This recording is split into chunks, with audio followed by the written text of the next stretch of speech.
And a good morning to you, and welcome to the Back Nine Boys Golf Show, which is brought to you by Bridgestone Golf. Play the ball that fits you by Sea Palms Resort, featuring a new menu of Southern Fare cuisine by Chef Johnny Carino, and offering a Sunday brunch starting at 10:30 on Sundays, and by Mizuno Golf. Reach beyond. On the show, we're going to talk with Jim Nugent of Global Golf Post about Mike Whan, formerly the LPGA commissioner, being named the new CEO of the USGA. And we'll talk with Keith Duffy of FootJoy about their new shoes, Hyperflex and Premier Series for this year. And then finally, we'll talk with Steve Snyders of Sun Mountain Golf about their push carts, their golf bags with a built-in speaker, and their fin cycles, which carry you and your clubs across the golf course. But first, let's talk live with Jim Nugent, CEO of Global Golf Post, about the USGA's announcement. Good morning, Jim, and welcome to the show. Rich, good morning, and thank you very much for having me on today. It's always a pleasure. I always love talking to you, and the USGA made a pretty big announcement this week. Tell us about it. Well, for the first time in the history of the organization, they went outside to hire a new leader. It used to be called the executive director, now called the CEO. Mike Davis, the current CEO, announced in November that he was going to leave the organization after spending most of his adult life there to move on to a golf course architect opportunity that he faced. The USGA was challenged to come up with a new leader. They went outside and they did something that's highly unusual. They hired Mike Whan, the former current commissioner still of the Ladies Professional Golf Association, a remarkable individual who turned that organization around, and he will become the CEO of the USGA sometime in the late spring, early summer. So why is this such a good move for the USGA and especially for Mike Whan? Well, for Mike, it's a great opportunity to continue working in golf. He's a remarkable individual, extremely talented, admired and respected by all. He had done everything he was going to be able to do at the LPGA. He's still young.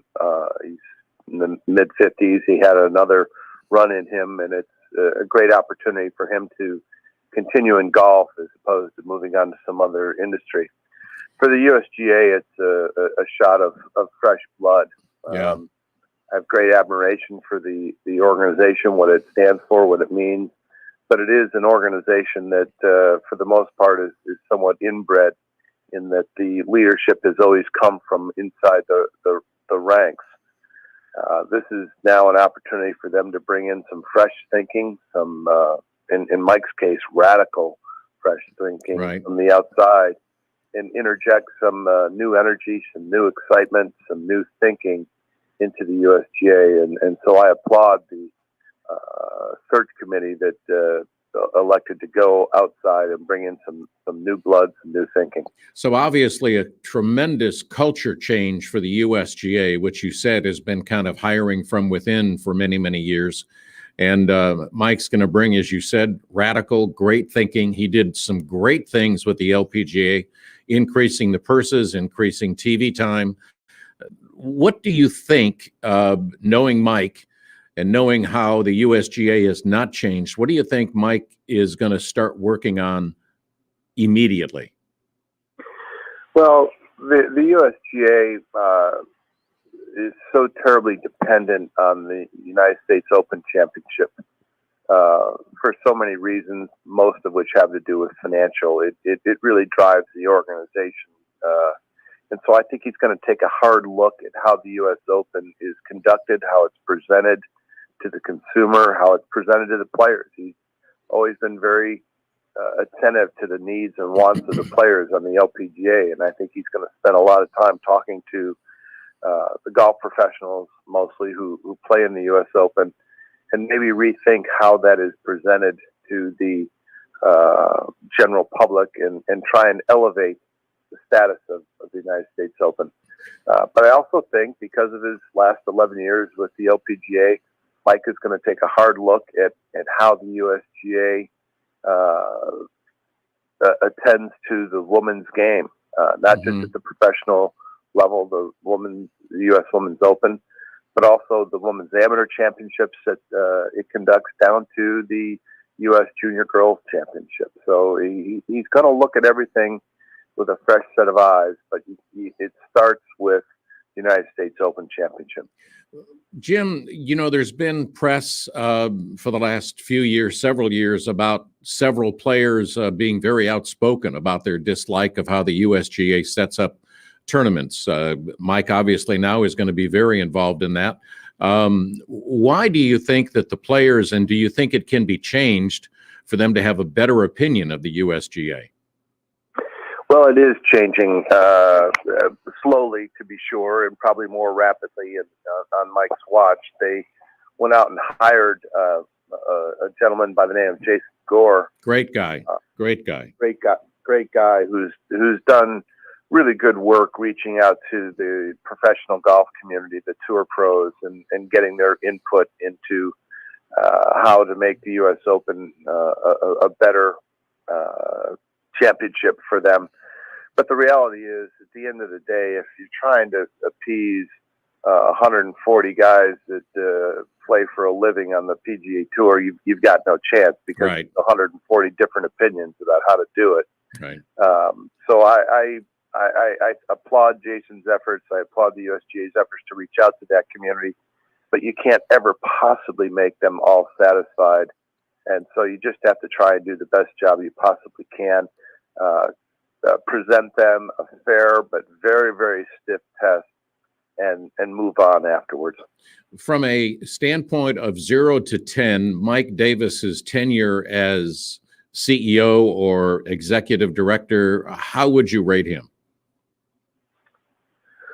Well, I wouldn't put a number on it, but I'd give it a very, very high valuation. Okay. Mike has done an outstanding job. He spent most of his adult life at the USGA.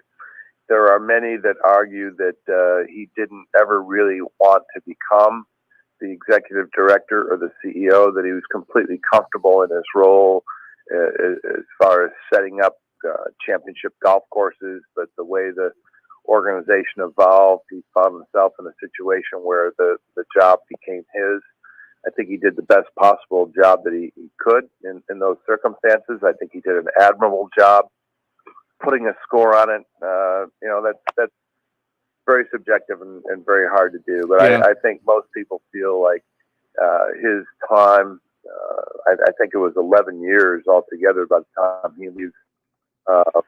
He did a good job, but his career service, his life service to the USGA, that deserves a 10 in my mind. Yeah, I would agree. 10 years at anything these days would do that. So where does that leave the LPGA? Do you think they'll promote from within, or what have you heard from your sources?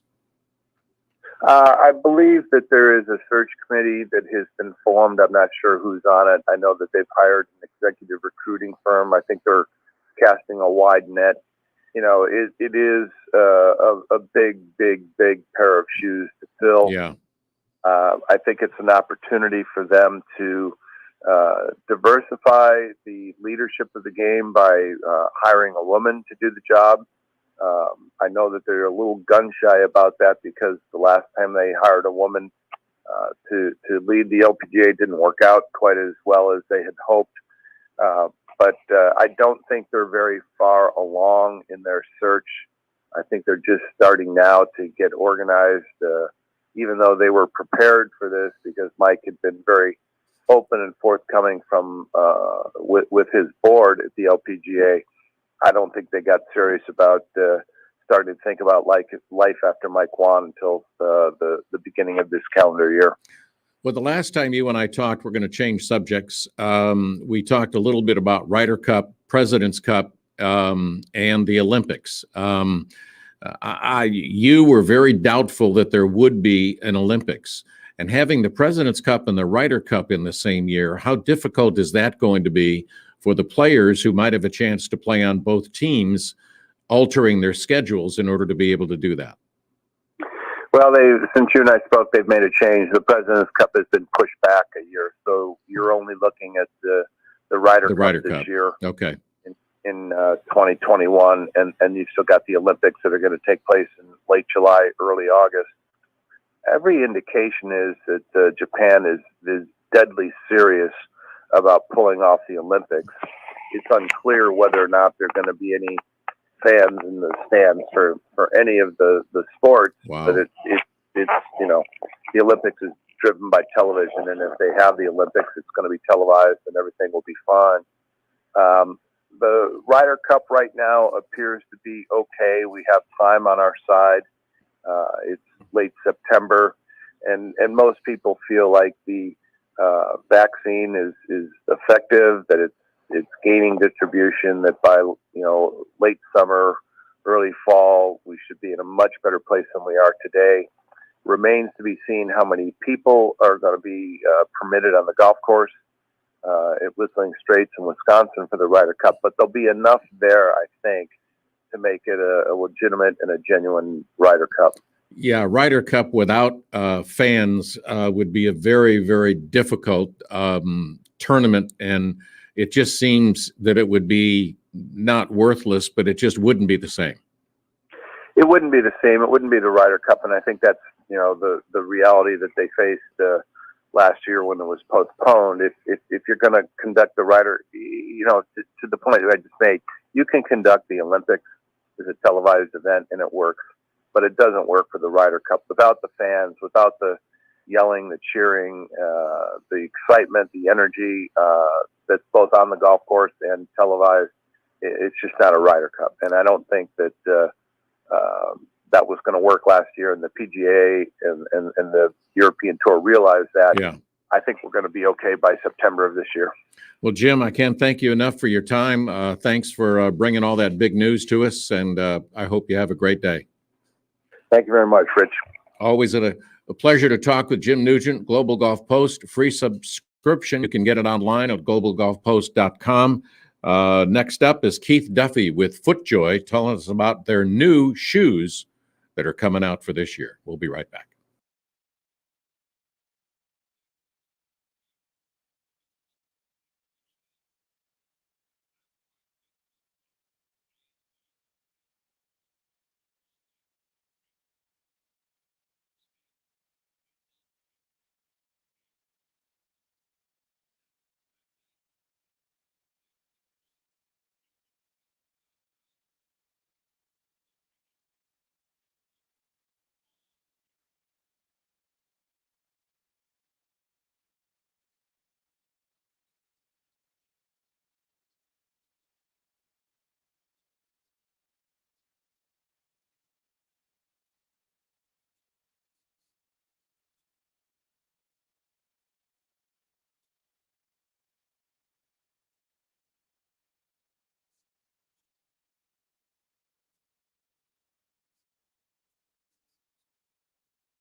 Hi, this is Damon Green, PGA Tour caddy, and you're listening to me on the Back Nine Boys Golf Show. And welcome back. I'm Rich Stiles. Your equipment is very important, but none is probably more important, not sure that's grammatically correct, than for your feet. We have Keith Duffy with FootJoy on the phone with us. Good morning, Keith. How are you? Good morning. How we doing? Good. I got to ask you first off, you and I usually talk at the PGA show. How was it in January not going to Orlando and not having a PGA show for you? Well, that's usually a busy week for us. Yeah. So, at the end of those days, I mean, all you want to do is just go back to your hotel room, pop on the TV, and go to bed because you're on your feet all day long on those cement floors. So, my knees and my hips were thankful for it, but what I did miss is connecting with friends and colleagues and everybody in the industry. And obviously, it's always fun to go down there and see what the latest and greatest is in gear. Well, let's hope that 2022 will bring another PGA show and that we can both get back to doing that. FootJoy has led the shoe market for years. I mean, I can't remember a year when they didn't, but you've got some new styles. Tell us about them. Big year for us, and like you said, we've been enjoying a leadership position in golf footwear since 1945. We've been the number one shoe on the PGA Tour, and even at retail, we share the number one position in terms of sell-through numbers as well. And it's something we appreciate, and we know that market share is rented, it's not owned, and that's what pushes us day after day to come in and continue to innovate and bring new styles into the marketplace. This year, the two big stories are Modern Classic and Hyper Athletic. Modern Classic being led by the all-new Premier Series and Traditions, and then in Hyper Athletic, all-new Hyperflex product as well. So lot of fun, lots to talk about, and I think arguably our best footwear line in a good number of years. Well, just tell us a little bit more about the Premier Series, the Modern Classics. I mean, I know that Justin Thomas, Ian Poulter, Adam Scott. I mean, you see those shoes on them all the time. Tell us a little bit more about the line. Yeah, so the Premier Series project started probably back in 2017, fall of 2017, and I think JT had won in something, and he was wearing the Icon, and we had a ton of players out on tour wearing FootJoy Icon, a ton of players wearing DryJoy's Tour, and those two categories for us have been in the market for quite some time, and that seemed to be what our better players were migrating to. I mean, Pro SL was the number one shoe on tour since 2017, but we really wanted to do something that we could put all of our players in who wanted a classically styled shoe that we could market and promote and really invest in and put all the great new technology in that we've been working on. So in footwear in general, we've been seeing a nice migration and trend to some classic silhouettes. And I think what better brand in golf footwear has, a back catalog of classic silhouettes like we do that we can look to look to modernize and bring current with some great new features and benefits and amazing detailing. I think whenever you talk about FootJoy, somebody's always going to bring up the classics that were made in Brockton, Massachusetts. And when you talk about classics, everybody gets so emotional and remembers their first pair or the pair that they wish they had bought. Yeah. And we wanted to make sure with our design and development process here with the Premier Series that when people see this collection for the first time, that they get an emotional connection with it, that they get excited about it, that they want to purchase it and put them in play. And that's what we got with working with tour players over the past few years. And then myself and our team, we had the opportunity to travel a lot to tour events and even to some players' homes and their home clubs to work with them on the prototyping and the detailing of these shoes to make sure that when this comes to market and when they show up, in your favorite golf shop or golf equipment store, that you get that connection and you want to take them to the register and then put them in play immediately. So a lot of great detailing, 3 different styles on the uppers with the Packard, which is a nice modern saddle pattern. We've got the Tarlo, which is a cap toe pattern, which is actually inspired by the same pattern upper pattern used by the 1927 winning Ryder Cup team, captained by Gene Sarazen. at Worcester Country Club, very first Ryder Cup. We were the official shoe. And then we have another pattern called Flint, which is probably the most contemporary of the bunch. A lot of great detailing on the upper. And one of the other things with this collection is not only do you have three great choices from an upper styling standpoint, but you can also choose cleated or spikeless and make them in My Joys if you choose to personalize your own colors as well. So big collection, a lot of fun working on it, and already seems to be the shoe of choice on tour. We've got a new number one shoe on tour with Premier Series and a great 1-2 punch with Premier Series and Pro SL holding the number 2 spot. So we're in great position for 21. Yeah, I sure love that dominance. I mean, it's always nice to have, but they're also lighter than they used to, because I remember the classics when I got my first pair, they seemed heavy than most shoes. And now you're making the same shoe, but a little lighter. Oh yeah, no doubt. I mean, if you think about the construction of that classic shoe, I mean, that was a Goodyear welted product. So right. Leather outsole, stacked leather heel, not a lot of technology. So with Premier Series, we're using a nice firm EVA with a very soft insole, and then on the outsole, turbocharged the outsole with technology with our all new VersaTrax Plus outsole. Great traction technology. I mean, traction is so important for the game's best players. Yes, it is. We want to make sure that when they're walking up 18 in a major championship and it's on the line, that they're gonna have the traction and be confident in their footwear. So amazing traction, lots of technology, and like you said, lighter weight. I mean, these things are I think almost I'm probably going to misquote myself, but it's in the 20s. I think it's 25% lighter than the Icon. Okay. So significantly lighter weight than some of the products that they're replacing. So and very lightweight, still stable, and even more comfortable. So it's a great combination. so from a standpoint of sales, spikeless to spikes, what's the percentage now? Is it higher on spikeless than it ever has been? Well, I mean, I've been back with the company for almost 5 years now, and it's the highest it's been since I've been back. I don't know if it's at its peak. I mean, if you think back in the day, with the spikeless frenzy when Freddie first walked down the fairways at Augusta wearing a pair of Echo spikeless shoes, that's really what set everything off. Yeah. So I don't know if we're at the peak, but it's at the highest it's been in the last 5 years from what I can see. Well, Keith, tell us about the Hyperflex. One of the things that I noticed is that you guys introduced a few years ago the BOA system, and tell us a little bit about that, because Hyperflex is available in that series. Yeah, we've been working with BOA now for I think over 15 years.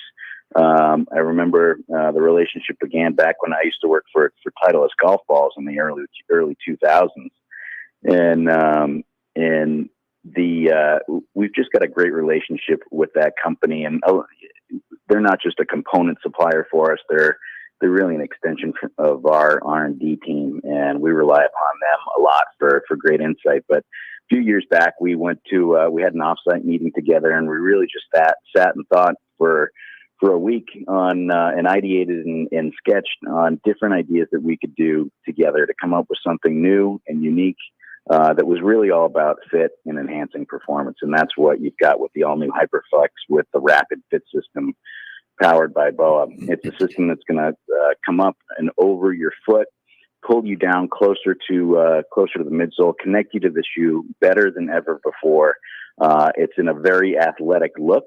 So it says a lot about the elasticity of our brand, that we can do something very classically inspired and then something that's just uber athletic with Hyperflex. Two very different look and feels, but amazing technology as well with that system. All new midsole foam material with our Stratafoam midsole that's really tuned for golf. A lot of other brands in the athletic space design and develop great technologies for other sports, and then they put them into golf. And they might be good for golf, but what we do every single day is design and innovate specifically for golf footwear, and that's what this Stratafoam midsole does. So it gives you great energy return when walking, as well as swinging the golf club.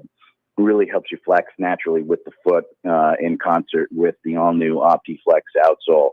So OptiFlex is an amazing technology that we've had in our brand for a while. And we just took that technical aspect of the OptiFlex and made an entire outsole out of it. So really cool technology, a lot of fun, great looking shoe. Yeah. With the engineered mesh details. We already got some guys out on tour wearing it as well, like Rafa Cabrera-Bello. Feedback has been great. And, it's going to be a fun year in golf footwear. I think we just want to make sure that the weather cooperates and we can all get out there. Boy, wouldn't that be nice? That would be if we only had control of the weather. But you also have control over one other thing. You have Tuned for Golf on your shoes. Tell us what that means to FootJoy. Again, that's really all about us being completely focused on golf footwear and designing and innovating specifically for golf. That Stratafoam midsole is a good example. The Rapid Fit system on Hyperflex is another good example. And then the VersaTrax Plus outsole that we recently designed for Premier Series, as well as a Stratos shoe that we came out with last fall. We want to put ourselves as the leader in the space to continue to lead through innovation and provide golf-specific technologies for golfers that they can feel confidence in out on the golf course. From the game's best players like Adam Scott and Ian Poulter and Justin Thomas to your formerly decent amateurs who are now dads and coaches like myself. And grandfathers. Absolutely. Keith, thank you for taking the time to talk to us about what's going on. Missed you at the show. Hope to see you next year. Yeah, you bet. Thank you, guys. All right. Keith Duffy with FootJoy talking about their new golf shoes for 2021.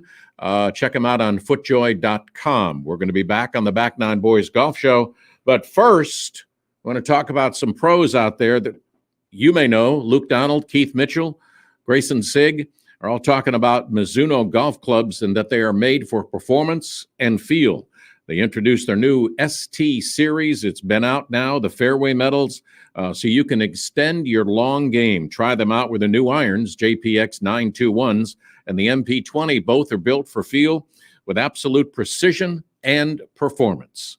So complete your bag, though, with some new M-Craft putters. Take a look at those online at MizunoGolf.com. Nothing feels like Mizuno. Reach beyond.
Hey, everybody out there. This is Dan Murphy. I'm thrilled to be on the Back Nine Boys. I am the president and CEO of Bridgestone Golf. Been in the business for about 25 years, and I've learned that Rich Styles and the Back Nine Boys are the way to go. Oh my gosh, how do you follow that? I'm not sure that you do. Anyway, I'd like to thank Greg Whittle for saying good morning to us from sunny England. I'm not sure that's an oxymoron, sunny England, and to the Brackett family for listening. So thanks for being with us on the Back Nine Boys Golf Show. Sun Mountain Golf makes golf bags, push carts, fin cycles. We'll hear more about that in just a couple of minutes. And Steve Snyders is with us. Good morning, Steve. How are you? Good morning. I'm well. How are you? I'm weller. How about that? I mean, just bring it up. All right, let us talk about something that brought you and I together over the last couple of weeks, the new golf bag with a built-in speakers. That's right. It's called the Boom Bag. So it's got built-in speakers. You just connect by Bluetooth with your phone, and you can listen to music on the course. And that is becoming much, much more, that's not even right English, much more popular than it used to be. I mean, it seems like not only the young people are using it, but I've seen older people on the golf course listening to music. Yeah, it's really interesting. I mean, some people love it, some people hate it, but it definitely is going across different age groups, and it loosens up the golf course a little bit, and you see a lot more people having little speakers hanging on their bag, or sometimes it's a separate piece of equipment, and right. play with the speakers built into the bag. You don't have to worry about, it's already there. You don't have to worry about bringing it to the course. And does that make the bag a little bit heavier, or have you kept the bag weight down as well? It's only on a cart bag. So, we worry about the weight in all of the bags, so you don't not worry, nearly as much with the cart bags as with the carry bags. So it does add a little bit of weight to the bag, just because it's got a battery that operates the speakers, and it's got the speakers. So, it might add a pound to the bag, probably less than a pound. Okay. But again, being a cart bag, it wasn't the biggest concern. Right. And the battery that's in it, how often does that need to be charged, and how long will it last? We say that it should last up to 4 hours. Some people are saying they're getting a little bit more than that. And then so you'd have to charge it between uses. Okay. And it's probably easily charged. Just take it out of the bag and hook it up. That's right. So it's just like, just like charging your phone. It just has a USB cord in it, and you just plug it in. And, a lot of golf carts now even have outlets in them. So, sometimes it's a case where you could charge it, on the course as you're going.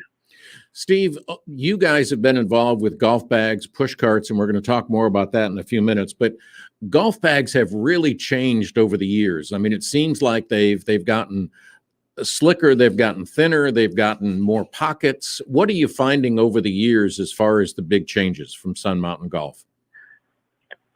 Well, it just has to do with the materials. As materials change, then it changes how we can construct them. So between the fabrics themselves, there are fabrics that are stronger and lighter.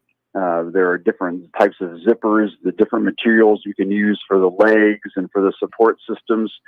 So really, what's incumbent upon Sun Mountain and the designers is just staying on top of all those different advancements, right, and how we can use these new and different materials to come up with different golf bags and more features and still keep the weight low. Have you found that more people are getting cart bags rather than carry bags, or are now golfers getting one of each? Well, I tell you, 2020 was an interesting year because, more people were walking than Yes. ever, and more people were using push carts than Yeah. ever. So, I'd say 2020 was maybe an outlier. So who knows what will happen in 2021? Typically it's about a 50-50 for Sun Mountain between cart bags and carry bags. Okay. I'd say we sold more carry bags in 2020. Yeah, that's probably because more golf courses, in order to encourage play, we're letting people not take carts and walking, which is always better. Indeed, Sun Mountain's heritage is, with the, they created the first lightweight golf bag, the first golf bag with built-in legs. So, the heritage of the company is getting out and walking the course. Not everybody can or wants to do that. So we've got a complete line of cart bags, and then bags you can use on golf push carts as well.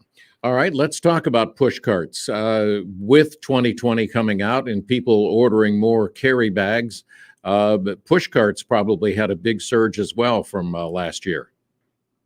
Oh my gosh! I mean, it was crazy. In March and April, everybody thought the sky was falling. Everybody was canceling orders. It looked like it was going to be a really grim year, and then all of a sudden, golf courses started opening, and golf became one of the things you could naturally social distance yourself and do, and push cart sales just went through the roof. So we were constantly dealing with back orders and just trying to make them fast enough. And 2021 seems to be starting off in the same way. Now, does that hurt your delivery as far as making it a little longer for folks to get their product once they order because of the backlog from 2020 now going into this year as well? Yeah, we caught up. The backlog, at some points during the midst of the season, in the summer Right. of 2020, we could have had, several months delays, but that was able to be caught up by the end of the year, and now we've actually got some new push carts coming out. So you've got a PX3 and a PX4 that are replacing the Pathfinder 3 and the Pathfinder 4, and those should start shipping, hopefully within the next week or two. And then we've got the speed cart line that's been the staple since, that was the first push cart that came out in 1999. And we've got new versions of that as well for 2021. And what makes the PX3 and 4 different from what you've had before? Well, the PX3 and 4, the Pathfinder line folds a little smaller than the speed cart line. So that was the initial reasoning for it, is that it folded smaller. So the PX3 is a 3-wheeled cart. The PX4 is a 4-wheeled cart. And if you're familiar with the Pathfinders, it had a right side handle and a left side handle. And the PX3 and PX4 has one continuous handle. So it's a little bit easier if you wanted to push with one hand. You can put your hand in the center a little bit more. And then it also now has an umbrella holder on both sides. So if you want to move your umbrella from one side to the other, you don't need to unscrew and move the umbrella holder. It's got one on each side. All right. I know they're called push carts, but do more people push or do more people pull? Well, I'd say more people definitely push. Okay. The whole reason that the push carts came to be is because it's easier to push than to pull. Yeah. Okay. You definitely see people on the course, dragging it, from behind if they're moving it from, say, a green to a tee box, and it's not very far, but it's definitely easier to push than to pull. And do you recommend the 3-wheel or the 4-wheel? The 4-wheel to me looks more stable, but the 3-wheel, I'm sure it's just as good. Yeah, it's just a personal preference. Okay. Interestingly, the 4-wheelers fold a little bit smaller because the frame fits down in between the wheels as opposed to wheels having to be in the midst.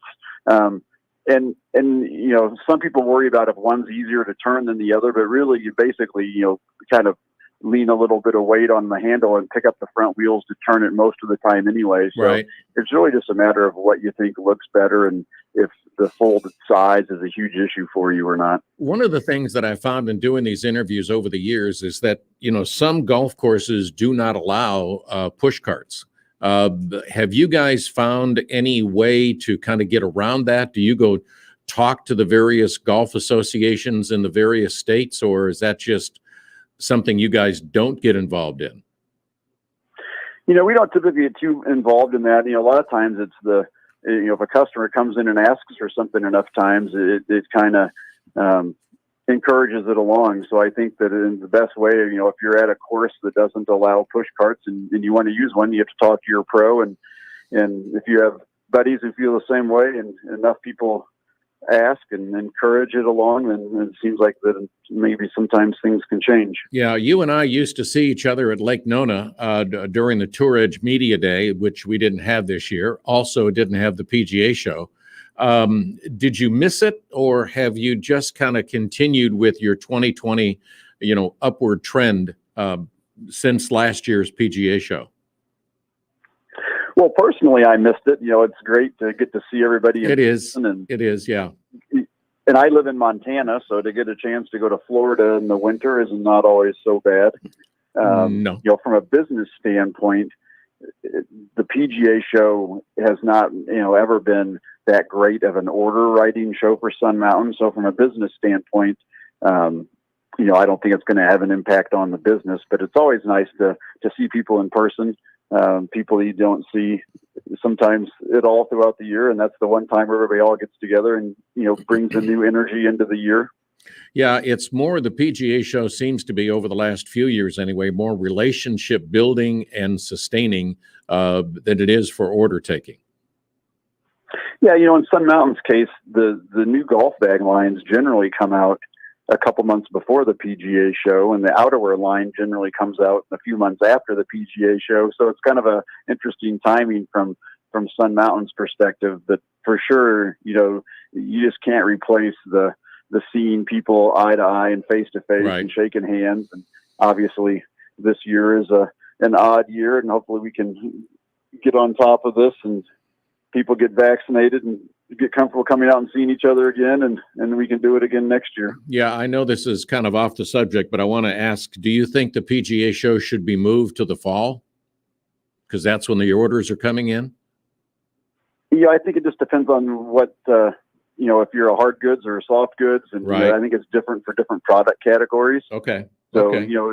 there have been different shows and different timings. And, I don't know that there is a perfect time that I think different manufacturers would answer that question differently. Yeah, probably so. And I'm old enough that I realize nothing is perfect these days. It just doesn't happen.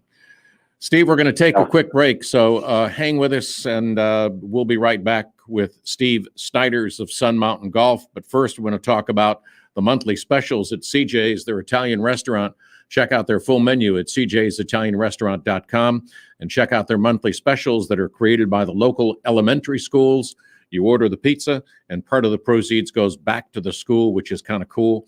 And you know what they're doing now? They're getting ready, and they're building everything from scratch, including their pizza doughs, their breads, their sauces, their dressings, toppings, meatballs. Every time I say one of those, my mouth waters even more.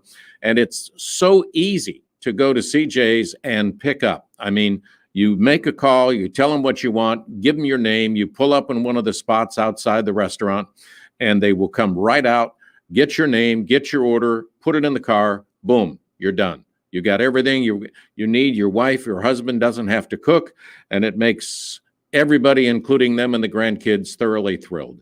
So check out CJ's Italian Restaurant and their full menu at cjsitalianrestaurant.com.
This is Don Donatello. You're listening to the Back Nine Boys Golf Show.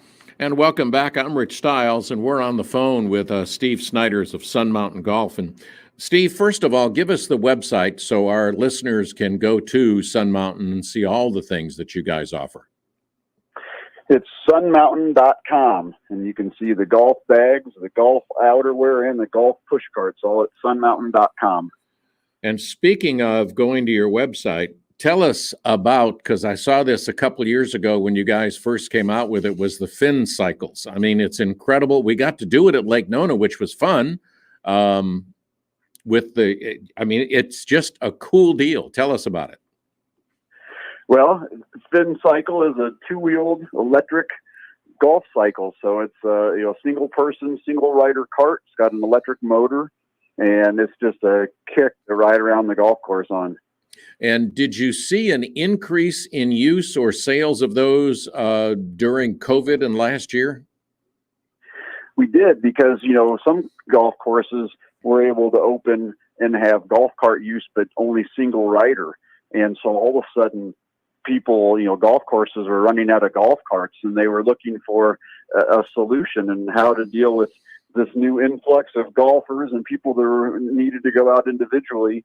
And so a single rider golf cycle like Fin was the perfect solution at the perfect time. And then once people use it, they realize how much fun it is. Yeah. And then it just, so people were, sometimes it was a novelty at the beginning. People would order it and kind of, wait and see. And then it became, a standard. And then golf courses were increasing the size of their fleet. And so, yes, it was a good year for Fin Cycle. Yeah, so it's kind of a thing with the boards that they used to have, which my son tried and said they were extremely difficult and tough on the core, but the Fin Cycles would not have any of that. Yeah, it's like riding a bike. The rear wheel is smaller than the front wheel, and the seat is really low, so they're very stable. You just push the little thumb throttle, and it takes off real slowly, so it doesn't, throw you backwards. It's real easy to ride. It sits real low, so your feet are real close to the ground. You put down the kickstand, swing your leg off of it, and it's made with the golf bag along the center line, so it's the weight is all centered.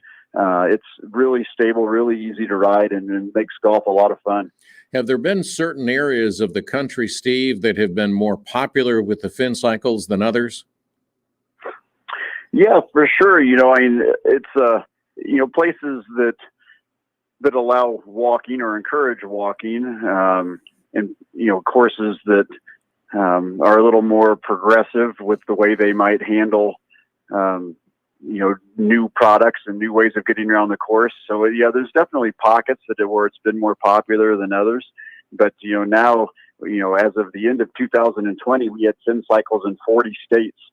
So they're really spreading across the country. And pace of play, obviously, I think would increase or actually decrease as far as the time you spend on the golf course if you use those. Yeah, that's the idea is, you're playing with a partner and, you hit your ball left and they hit their ball right. And if you're on a golf cart, you're zigzagging across the fairway chasing each other's ball. And with the Fin Cycle, you can just go directly to your own ball and play your own ball. And so the idea is to encourage ready golf. Get to your ball, play your ball, move on to the next shot. And so being able to go directly to the ball makes a big difference. What's the speed? Because I think some people who may be listening think, whoa, I've got a cycle out there. I mean, what if it go too fast? Yeah, well, it goes at the same speed as a traditional riding cart. So it's about 15 miles an hour. Okay. So it's no faster than a golf cart, but it's about the same speed. All right. And now you mentioned earlier in our interview about outerwear. Some people may not know unless they go to your website that Sun Mountain also provides outerwear. Tell us a little bit about those lines. That's right. We have a line of, we have thermal wear for, just if it's a little chilly out, and we have wind wear, if you want to knock down the wind and keep it a little warm, then we've got full on rain suits. So, and it's made by golfers for golfers. So everything has, stretch built into it and pockets placed in a way that, allows a full golf swing. So we've got a complete line, and it's been, in the line, Sun Mountain, this is their 40th anniversary, and then outerwear's been in the line for, probably 35 of those 40 years. So a lot of experience producing rainwear and windwear and thermal wear for golfers. All right. You said you were from Montana. You live in Montana. And how long of a golf season is in Montana? Well, Montana's a big state, so it varies a little bit from one spot to the other. So I'm in Missoula, Montana, and our golf season's way longer than people would think. Our courses are generally opening in March, and we're often still playing in November. Oh, all right. See, I would have thought it would have been just a couple of months. So great. So my next visit, Montana, you got it. Steve, thanks for being with us. Missoula's not quite as high as, we're only at 3,000 feet above sea level. So there's other places in the state that are, more than twice that high. Yeah, well, I'm at sea level, so I guess that's big for me. So Steve, thanks for being with us. I appreciate it, man. Thank you. Thank you for having me on. All right. Steve Snyder's of Sun Mountain Golf. Check out their everything. They've got push carts. They got the bags with the boom boxes and everything, and fin cycles and outerwear at sunmountain.com. Thank you for being with us. I'm Rich Stiles. Thanks to Cody Queen. We hope you'll be with us next week on the Back Nine Boys Golf Show every Saturday and Sunday right here at 8 to 9 on ESPNCoastal.com.